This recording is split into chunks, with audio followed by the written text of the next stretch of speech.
বাংলাদেশের দক্ষিণাঞ্চলে নোয়াখালী জেলার অন্তর্গত হাতিয়া একটি বিস্তীর্ণ এবং বৈচিত্র্যময় দ্বীপ। মেঘনা নদী ও বঙ্গোপসাগরের সংযোগস্থলে অবস্থিত এই দ্বীপটি তার প্রকৃতির সৌন্দর্য, নদী নির্ভর জীবনযাপন ও সংগ্রামী মানুষের জন্য পরিচিত।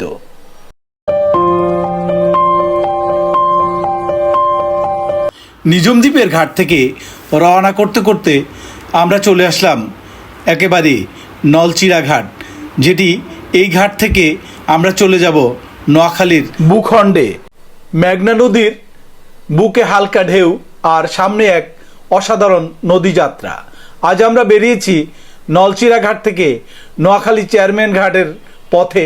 চলুন সকালের নদী ভ্রমণের এই গল্পটা আপনাদের সাথে ভাগ করে নিই।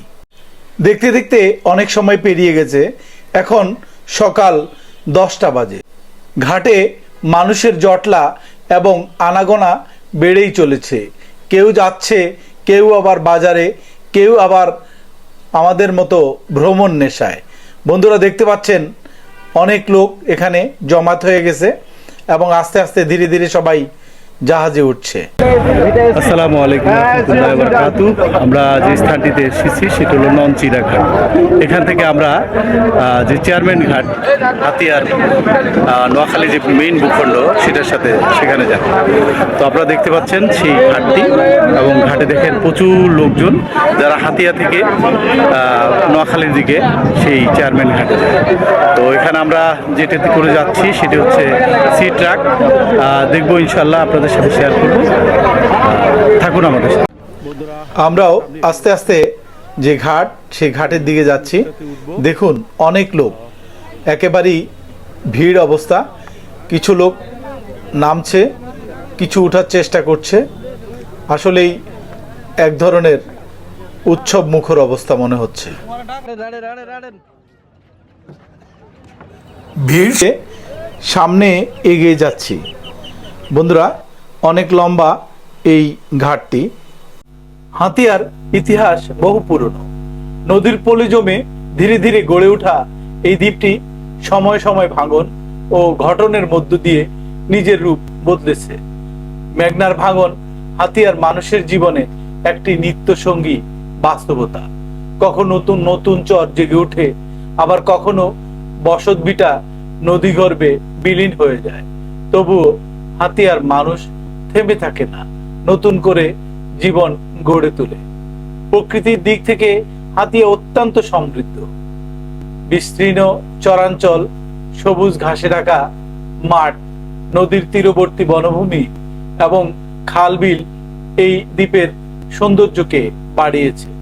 শীতকালে এখানে অসংখ্য পাখির আগমন ঘটে। বন্ধুরা আমি জাহাজের ভিতরে বসে পড়লাম। বন্ধুরা আমরা উঠে গেছি সেই বে ক্রুজ ইন্টারন্যাশনালের যে জাহাজ, সেই জাহাজে। এখান থেকে চেয়ারম্যান ঘাট পর্যন্ত ভাড়া হচ্ছে 150 টাকা। এটাও এসি। আমরা ঘুরে এসেছিলাম সেই অংশটুকু এসি। তো আমরা দেখবো, ঘুরে ফিরে আপনাদের সাথে শেয়ার করবো। বন্ধুরা দেখতে পাচ্ছেন এই যে জাহাজটি বে ক্রুজ ইন্টারন্যাশনাল, এই ক্রুজে করে আমরা যাব নোয়াখালীর মেইন ভূখণ্ডে। জাহাজটির ভিতরকার যে দৃশ্য সেটি আপনারা দেখতে পাচ্ছেন। অনেক লোক এবং যারা ডেকে বসেছে তারা চেয়ারে বসেছে। উপরে এসির ব্যবস্থা আছে।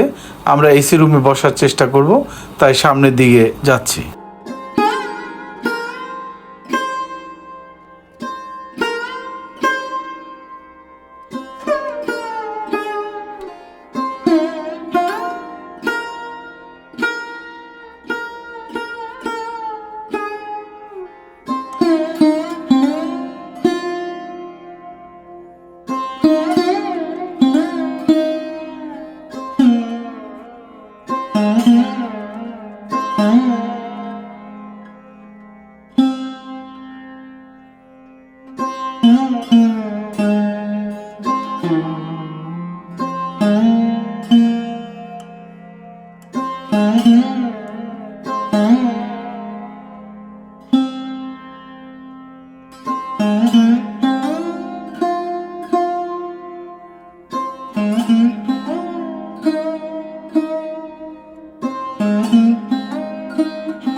আমাদের ক্রুজ শিপটি ছেড়ে দিয়েছে, আমরা সামনে এগিয়ে যাচ্ছি। দেখতে পাচ্ছেন মেঘনার সেই উত্তাল পানির যেই প্রবল বেগ সেটি আমাদের সামনে পরিলক্ষিত হচ্ছে। নোয়াখালীর ভূখণ্ডের দিকে এগুতে এগুতে নদীর প্রস্থ যেন আরও বিস্তৃত হয়ে ওঠে, ঢেউয়ের তাল বদলায়।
চেয়ারম্যান ঘাটের কাছাকাছি পৌঁছতেই মানুষের কোলাহল বাড়তে থাকে। দূর থেকেই দেখা যায় ঘাটের ব্যস্ততা, নৌকা ভিড়ছে, অটোরিকশা ও ভ্যান অপেক্ষা করছে, দোকানিরা পসরা সাজাচ্ছে। তবু এই ব্যস্ততার মাঝেও নদী শান্ত, সৌন্দর্য অটুট রয়েছে। চেয়ারম্যান ঘাট যেই পল্টন অর্থাৎ আভ্যন্তরীণ নৌ পরিবহনের যে পল্টন সেটি ভেঙে গেছে। বিশেষ করে নদীর প্রবাহ এবং ঢেউয়ের কারণে এই যে ঘাটটি একেবারেই ভাঙা অবস্থা দেখতে পেলাম। বন্ধুরা, লোকজন খুব কষ্ট করে জাহাজ থেকে নেমে উপরে উঠছে। নলচিরা ঘাট থেকে নোয়াখালী চেয়ারম্যান ঘাট পর্যন্ত সকালের এই নদীযাত্রা কেবল এক স্থান থেকে আরেক স্থানে যাওয়া নয়, এটি ছিল প্রকৃতি, মানুষ আর সময়ের সঙ্গে এক গভীর সংযোগ। যারা একবার এই পথে ভোরের নদী দেখেছে তারা জানে এই অভিজ্ঞতা হৃদয়ে স্থায়ীভাবে গেঁথে যায়। এই যে ঘাটটি দেখতে পাচ্ছেন, এটি ভেঙে যাওয়ার কারণে এখানকার যে সকল যাত্রী তাদের যাতায়াতে, বিশেষ করে জাহাজে উঠা এবং নামার ক্ষেত্রে যথেষ্ট অসুবিধার সম্মুখীন হচ্ছে।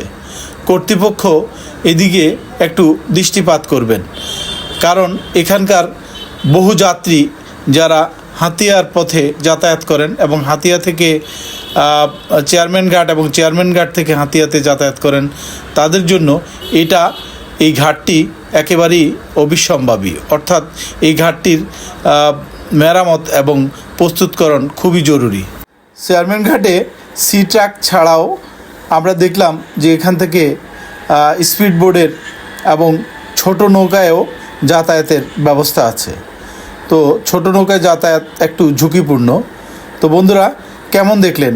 যদি ভালো লেগে থাকে তো অবশ্যই চ্যানেলটি সাবস্ক্রাইব করবেন এবং আমার সাথে থাকবেন। আশা করি আপনাদের এই ভ্রমণ ভালো লেগেছে। ধন্যবাদ সবাইকে। ভালো থাকুন সবাই, সুস্থ থাকুন সবার সর্বাঙ্গীন সুন্দর জীবন কামনা করি। আল্লাহ হাফেজ।